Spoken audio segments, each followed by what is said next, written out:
আসসালামু আলাইকুম। নুডলস রান্না হবে। প্রথমে আলু কেটে নিতেছি। সবজি নুডলস রান্না হবে। দেখে তারপরে পেঁয়াজের ফুল এটা কুইটা নেওয়া হইতেছে। তারপরে হচ্ছে পেঁয়াজ কুইটা নিতেছি।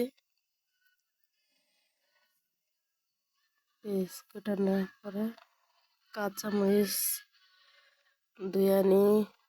তারপরে কাঁচামরিচ কেটে নিতেছি। কাঁচামরিচ, তারপরে হচ্ছে টমেটো কুচি, টমেটো মাঝখান দিয়ে কেটে তারপরে একটা ফাল দেওয়া হয়। দেখেন, তারপরে হচ্ছে ফুলকপি সবজির অনুসারে হবে। বাচ্চা আমাদের বাড়িতে ননদের মেয়েরা ভাবে শখ করে খাইতেছে খাবার নুডলস। তাই আজকে সবাই মিলে নুডলস পার্টি।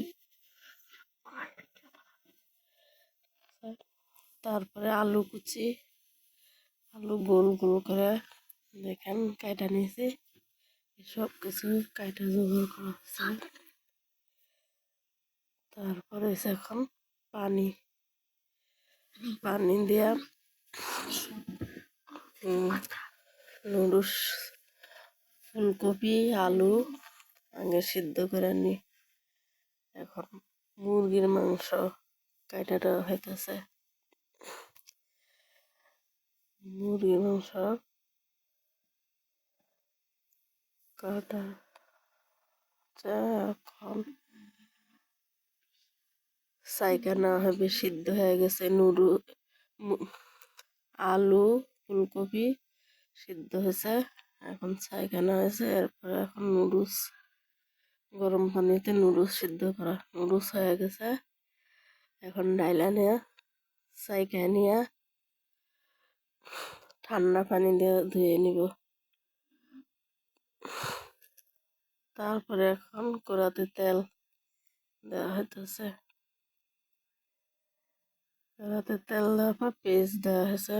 এখন পেঁয়াজ ভাজা লাল লাল হলে তারপরে কাঁচামরিচ দেওয়া হয়েছে। পেঁয়াজ আর কাঁচামরিচ লাল লাল করে ভাজা নেওয়া হবে। এখন ডিম দেওয়া হবে।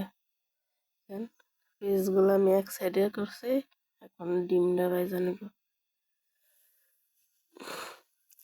ডিম ভাজার পরে একটু লবণ দিলাম। লবণ দেওয়ার পরে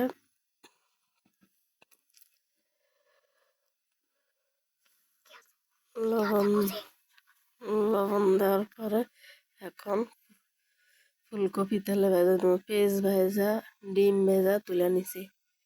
নিয়ে এখন ফুলকপি আলু সিদ্ধ করাটা এখন ভাজা নিব। লবণ দিছি, হলুদ, তেলত এখন পেঁয়াজের ফুল সাথে দেওয়া ভেজে নিব। কতক্ষণ ভাজার পরে একটু নরম নরম যখন হয়ে আসবে তখন দিব টমেটো কুচি। টমেটো কুচি দিয়ে একটু ঢাকা থব যেন একটু জোস হয়। একটু সিদ্ধ হয়ে আসলে টমেটো কুচি একটু লাইড়া দিলাম। তারপরে এখন মুরগির গোস্ত দেখেন আমি কিভাবে ছোট ছোট করে কেটে নিয়েছি।